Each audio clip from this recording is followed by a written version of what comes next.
These are the locomotives of the LMM Fleet, a collection of vintage diesel shunting engines. In this series, we delve into the world of railway heritage, showcasing the highs, the lows, and the sheer effort involved in repairing, maintaining, and restoring these icons of the industrial age. Join Lawrie and the team of knowledgeable experts and dedicated volunteers, and share the experience of owning and operating a fleet of full-sized locomotives. LMM proudly presents The Locomotive Diaries. The vintage vehicles can prove quite the challenge when looking for spare parts, and locomotives are no exception, and sometimes those parts just don't exist at all, and so the only way forward is to manufacture brand new shiny replacement parts like these. Enter our friends at Black Stag Engineering, who can make things like this shiny new brake pedal or this lightsaber. And they do absolutely superb work, able to fabricate and machine a wide variety of components for your needs, and they've partnered with us to sponsor this series and help the Rustons move forward. So let's dive in. Or just play with lightsabers. So for information on services they offer and what they can do for you, check out the links in the video description. We're really proud to have them on board as partners, helping to support the LMM fleet. And with that, on with the video. Last time on the Locomotive Diaries, we removed parts and had our first look inside the engine of 393-303, and then started stripping the engine further, and learnt that some parts still work. And with 281-266, we attempted to free off all of the brakes, so let's go catch up with the 165 as it does its last shunt on the Cone Valley in preparation for being moved. The first stage was to fire up the line's resident Hunslet and clear the loading siding.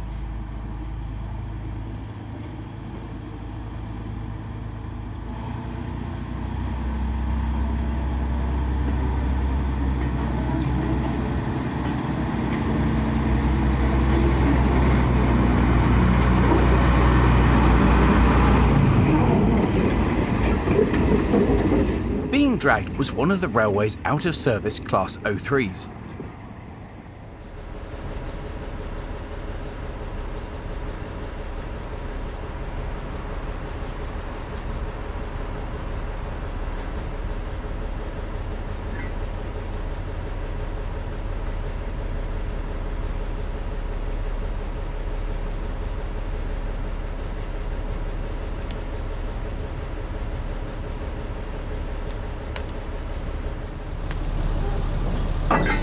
And once it was safe, I went in to uncouple.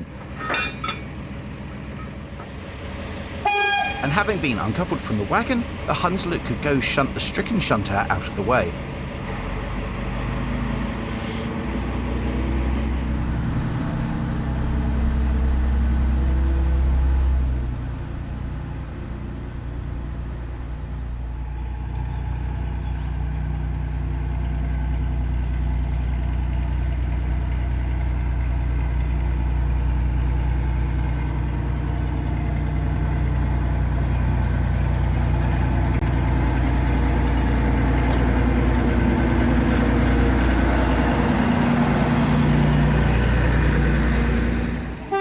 And with the 03 out of the way and uncoupled, the Hunslet could return.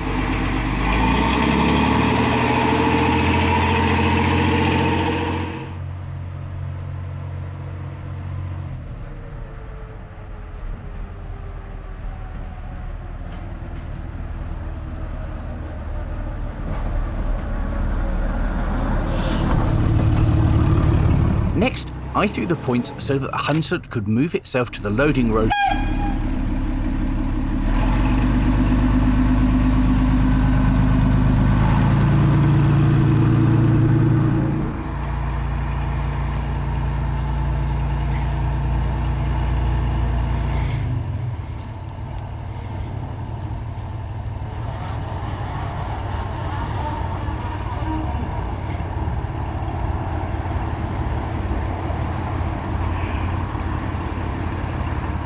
With the Hunslet stationed away from the main line in the siding, the 165 could carry out its last duty on the Cone Valley Railway and move the entire consist west away from the points, which would allow the Hunslet to come back out behind the whole train.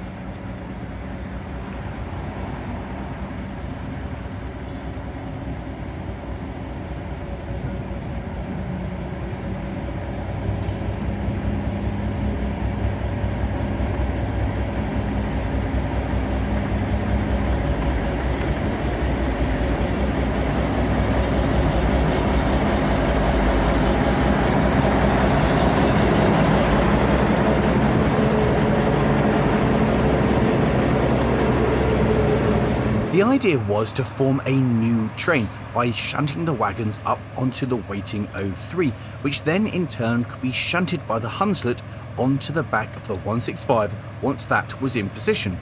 So all I had to do was gently shunt these wagons up onto the 03. And how hard could that be?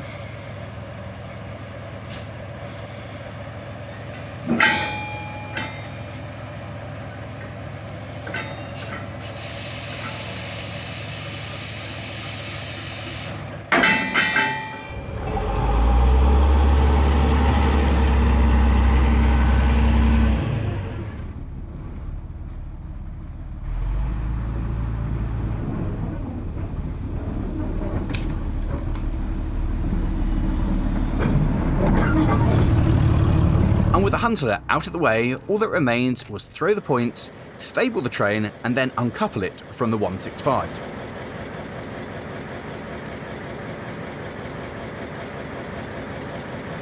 And then we could shunt back ready to access the loading road.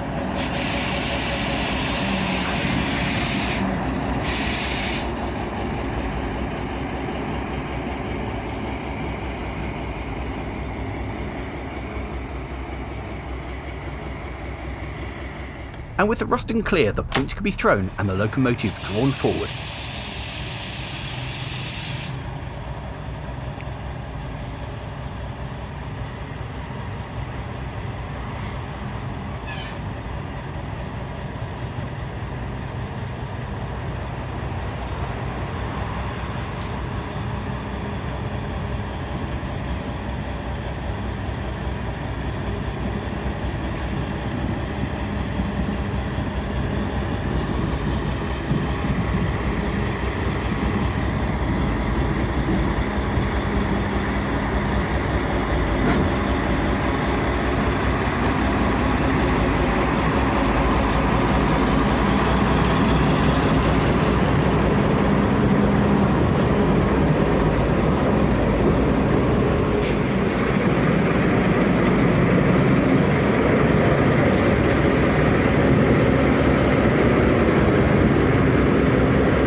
And there we are, parked up, ready for collection.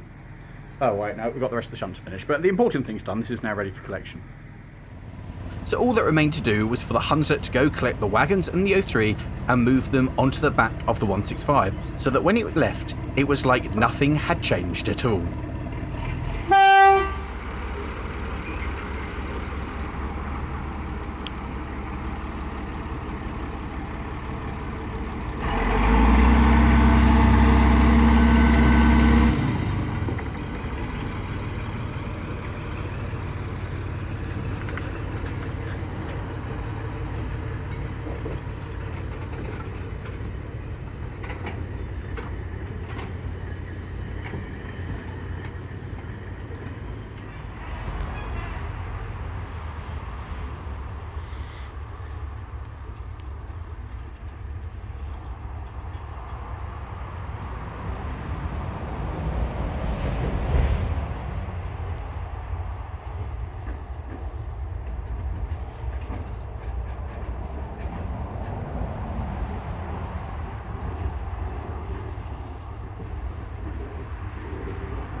And that marks the end of shunting. This thing is sat ready to go home. The wagons have been moved around. And with the 165 in position for collection, it was time to check out 303 and take more bits off the engine. Missing is the word. It's just making sure that everything's well lubricated. Yeah, it lubricates the extremities of the engine. Yeah. We preserve it for future generations. So do you want to tell me what you're just about to attempt to do? This is the first of the 4 rocker shafts I'm going to remove. Right. And it moves. it does move. Should that have come out? That should have popped back up. Oh, because there's nothing on it now, so that valve is well and truly... That's seized, yes. Yes, I can... Now, that looks manky. Tasty. Now, that's failed there, hasn't it? It has been repaired. It's been re-welded there. They've done a good job of it. It's held. By which I mean they've done a good job of it, because it's held. It's still in one piece. That's it. There's a lot of water it's got in here, isn't it? Because it is all crusty. It's repairable. You can swap that for a new one. The rest will clean up nicely. That's positive. Yes. But less positive about the springiness not being springy. Yeah, that's not ideal. Not ideal. Oh, yeah. It's well and truly... Oh, that moved. But not coming... Yeah, it moved. That's good. It's... No. Oh, wow, look at this. Ugh. No, that's not awful. I was expecting rust at the bottom. Yay, push rods look okay. They're okay. That's 2 out of 8. Yep, 3 to go. Meanwhile, I was still working on trying to separate the gearbox from the engine. Now the real question is, how are you going to get those out? Good question. Or Violence. split the new shaft in, Good question. the new joint? Good question. These are all things to be planned later. I'm just going on what he said. Cut them. Oh, I see, so the blame somewhere else. Look, it's not my problem. Well, the whole reason this exists is because the community egged him on. Yeah. Peer pressure. If somebody had said, Lawrie, this is a stupid idea, I probably would have listened. I know you wouldn't. Lawrie, we've said that many times. I'm pretty sure that's been said multiple times. Nobody's ever said this is a bad idea. I know I have at least twice. Following the pep talk from my colleagues, I went to see how Jay was getting on. So just out of interest, what talk setting are you talking these? Were these talked down to? Are you just undoing? VFT, maybe? That's very flaming. Yes. I was like, oh, that's an interesting industrial... Oh, very effing tight, yes. Now what I'm hoping we don't film is the moment you turn one, it goes crack. That'll be probably that one there. Are you expecting that to die? I'm expecting that one to lose its life, yes. What have we got? The head studs are rather moist, Yeah. so what I imagine this is the culprit, because it is quite wet here, and that is definitely coolant. Oh, I see. So hopefully it's this head that's gone and nothing worse. Hopefully it is just the gasket, yeah. Well, that's eaten a bit, isn't it? That's cool. They are not very... There's another one here that is also equally... Oh, wow, that's... Not very I well. might need some new head bolts. I know a man. Good. Because they are knackered. I could see the price going up. Yes. But well, if it is just a head that's gone, and that's the reason for the seats, and that's Not why the there's end of the world. that's why there's antifreeze in it. It's just what it's done to wherever that's gone into. Probably run into the oil way and run straight down into the crankcase. That'd be good. So then that's If going that's to. the case, then we're all right. Yeah. It's open. Is fire really necessary? Always. Well, that's the most kind of in combustion it's ever had in like this millennium.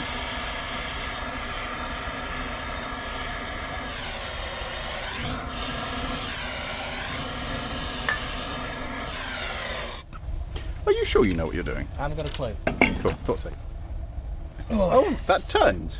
Look at that. You legend. That's going to be very hot. Let's return to the earth now. And wiggly wiggly. Wiggly wiggly. Ooh! Is that my decompressor? It's a present for you. Yeah. Oh, thank you. One of 4. That looks, Rather crusty. it does. That looks horrible in there. What we were trying to achieve was the removal of the heads so we could inspect their condition and have a look down the bores. Projector. Oh, that came off. Oh, that's not meant to look like. Seats come out. This should be airspace. Oh, what is That's now Oh, that's not air. some kind of cheese. That's your oil return. There your push rod tubes, and there's where your coolant should be. Oh no. So I reckon that head's been leaking. That gasket's been leaking for a long time. Have I just shortened my life? Yeah, that's what's happened. Is that gasket has failed down the sides. So that. Oh no. Oh no. Oh, is that chocolate milkshake? No, it's even worse. It's like It's organic. That primordial soup that you hear about in biology. That's where life started in there. That is definitely why it's seized.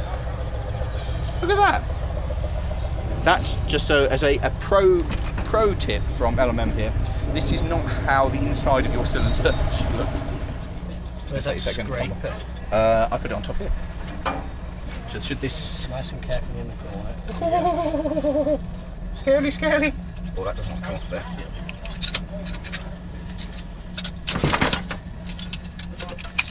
It's I think failed there particularly because that's the Come on, reusable. Good to go again, yeah. turn it over. It'll be good. Yep. 3 more to go. As long as they don't all look that bad. They will. Will it? No. This one might. Has anyone got a straw? Oh no. You going for it? Well, that was easy. Oh, that looks. Not as bad. Is it? Oh, it's relatively dry. Yeah, still a bit wet around the sides. Positive. Not awful, not as bad. So 2 out of 4 come off. So far, this one's requiring a forklift, Yeah, and 1. and this one we will decide in the next 2 minutes. Okay, I'll go put it next door to the other. Yeah. Oh, that looks grim. Is that full of the same? Similar coolant and oil rust sediment. Would you like a gift? I don't want your Chad. Good, thanks. The remaining 2 heads refused to budge under muscle power alone, so we went for the mechanical advantage and went and found the forklift, which turns out was the perfect vehicle for the job, as we needed to lift the heads straight up and the forklift could do just that.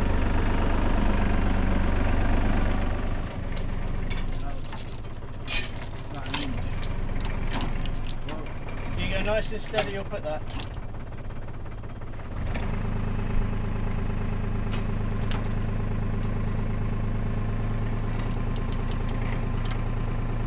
Whoop.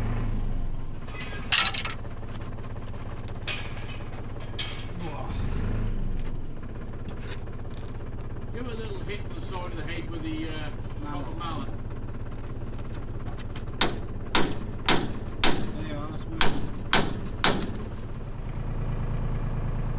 Oh, that looks disgusting. A little bit more, mate. Oh. With one head successfully removed, it was time to lift the other. Take her up, Ross. Oh, well, that came. Up.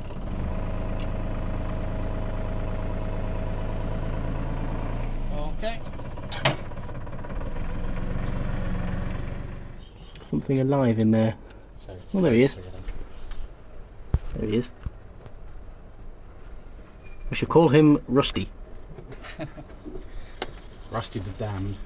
1 isn't brilliant, 3 isn't brilliant, and 4's not good. The rest, 2 looks okay. 3 is nice and smooth. Oh, yeah, but it's full of water. And this is number 1, which is equally full of.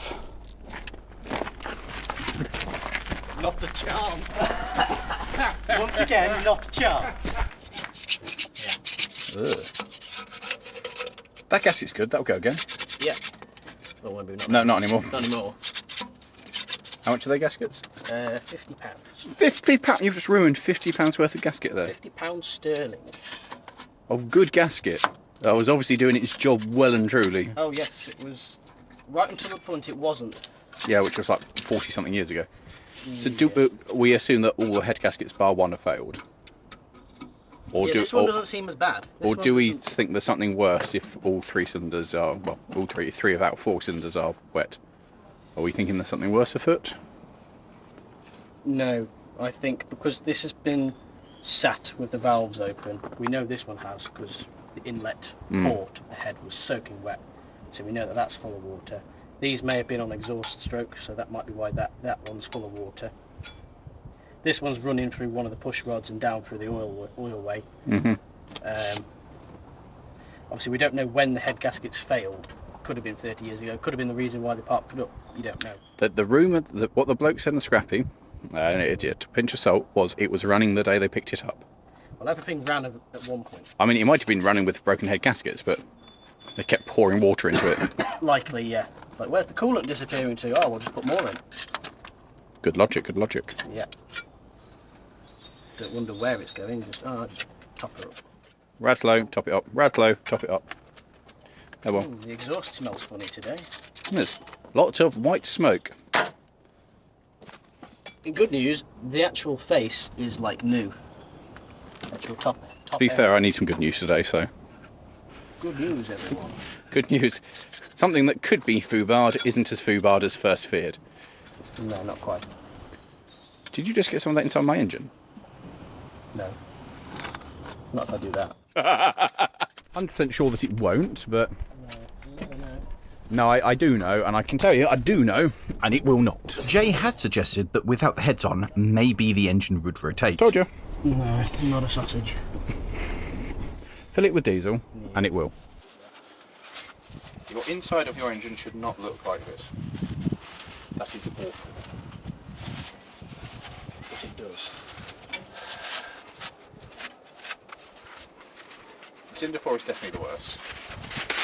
Yes. Cinder 3 is... Oh, Cinder 3 is still pretty bad. That's still very wet. Diesel fixes everything. Don't make a steam engine work though. It does? It does, you light it up with. Damn it. Next question, does it disappear? Yay, it's a seal! Those rings are stuck. It's a rust seal. I'm going to need more diesel. Good job, you know it's quite a big engine this, it's a 4.5, 5 litre ish.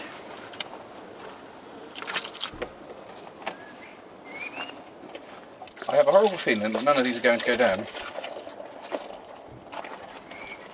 Means it'll have good compression. Great compression, yeah. Great compression. That's the valves, isn't it? So try to dribble it down these as well and try and see if we can get those valves to. They'll free up the cam followers, yeah. So shall I fill them all up anyway? Yeah, well I don't think it'll fill. We can try it. Shouldn't do. It won't because it's not going down. Oh, that's filled. Oh, that's gone.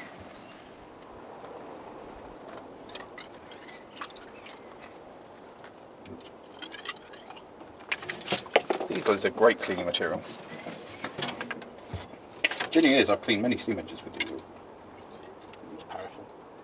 It's cheaper. Poland. Ah, yeah. That's not filling it. No, I think it's not. I think it's just running out. Cleaning the crankcase. So over-fueling a bit. Might put the sump back in and we don't want to bail the crank. Well, put a bit of fuel in the crank. Okay. Just on the top. Just on the top. Of the just to free the pump off. Yeah, I don't think it's going to do a lot.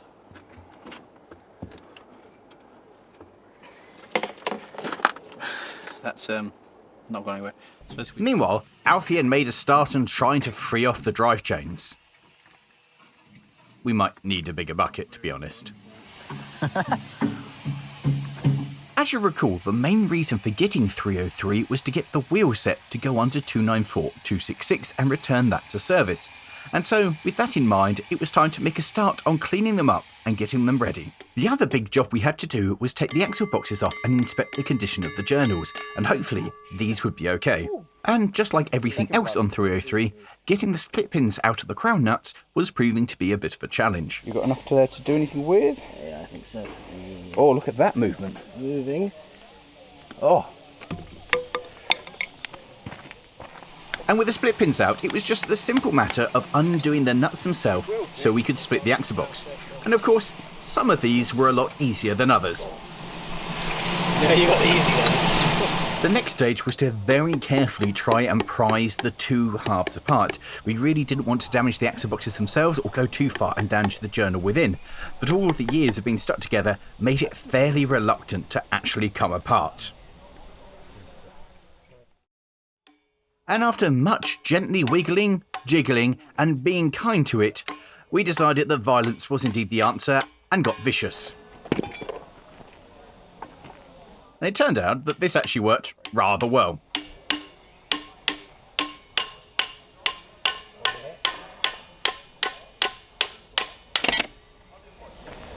The amount of water on there. And with the axle box removed, the good news was the journal looked in pretty good condition. That looks fine. So only 3 to do. So I sent Jay back to working on the engine and made a start at undoing the nuts on the other axle box. Meanwhile, Dave had grabbed an angle grinder with a wire brush and it got stuck in to clean up one of the wheel sets. And it wasn't long before, with a bit of tender loving care, another axle box came apart. And on inspection, we were relieved to find that the journal in this one was also in pretty good condition. So that was one good wheel set. To allow me to start removing the axle boxes from the other set of wheels, Dave swapped what set of wheel set he was working on and got stuck into the other one, allowing me to work undisturbed and not being peppered by all the bits that were coming off it. And soon, it was time to use my favourite tool, the hammer again, to gently persuade this one to come off.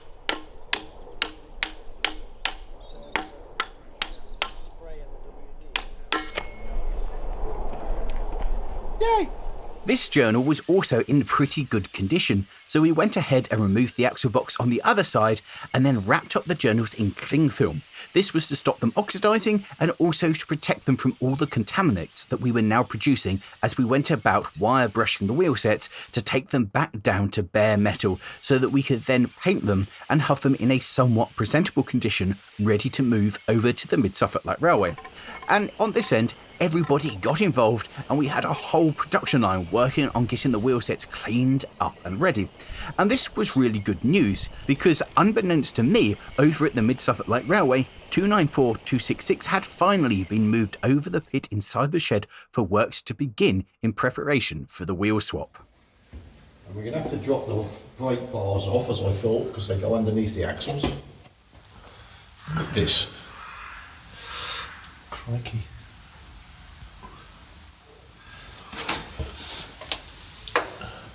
I don't know if I can get to that. Oh, okay, probably. Yeah, broken link. Yeah, okay. Right, and let's swing across and have a look at the other one. Right, try and get the head of the split pin and get it. Oh yeah, it's going to come on, isn't it? Yeah, okay. Right, now we're going to have to lever it forward. The design of the drivetrain is that it has a removable link that allows you to take that out and remove the entire chain. But as it was in the wrong position and we couldn't get to it, the whole loco had to move. You can see it moving. That's brilliant, Ed. And with the locomotive moved, it was now the simple job of removing the pin. These are designed to just come out when you remove the split pin to allow easy removal of the chain. This one didn't get the memo. Want to come off this one? I've been on there a long time. I don't see any reason why. So as ever, violence was the answer. And eventually, the link gave up. Okay. Lovely. Lovely job. Right, that's the chain off. Okay. Can you lift it round? All you do is go and lift it down. Let you do that. As the brake rigging runs underneath the axles, in order to lift the locomotive off its wheel sets, the brake rigging would have to be removed. And that meant undoing all of the bolts that were underneath. And they're nice and free. And then they could be removed out of the locomotive, and for storage, they were just going to be placed onto the running board so we knew where they were and didn't lose them. That's it. And the chain.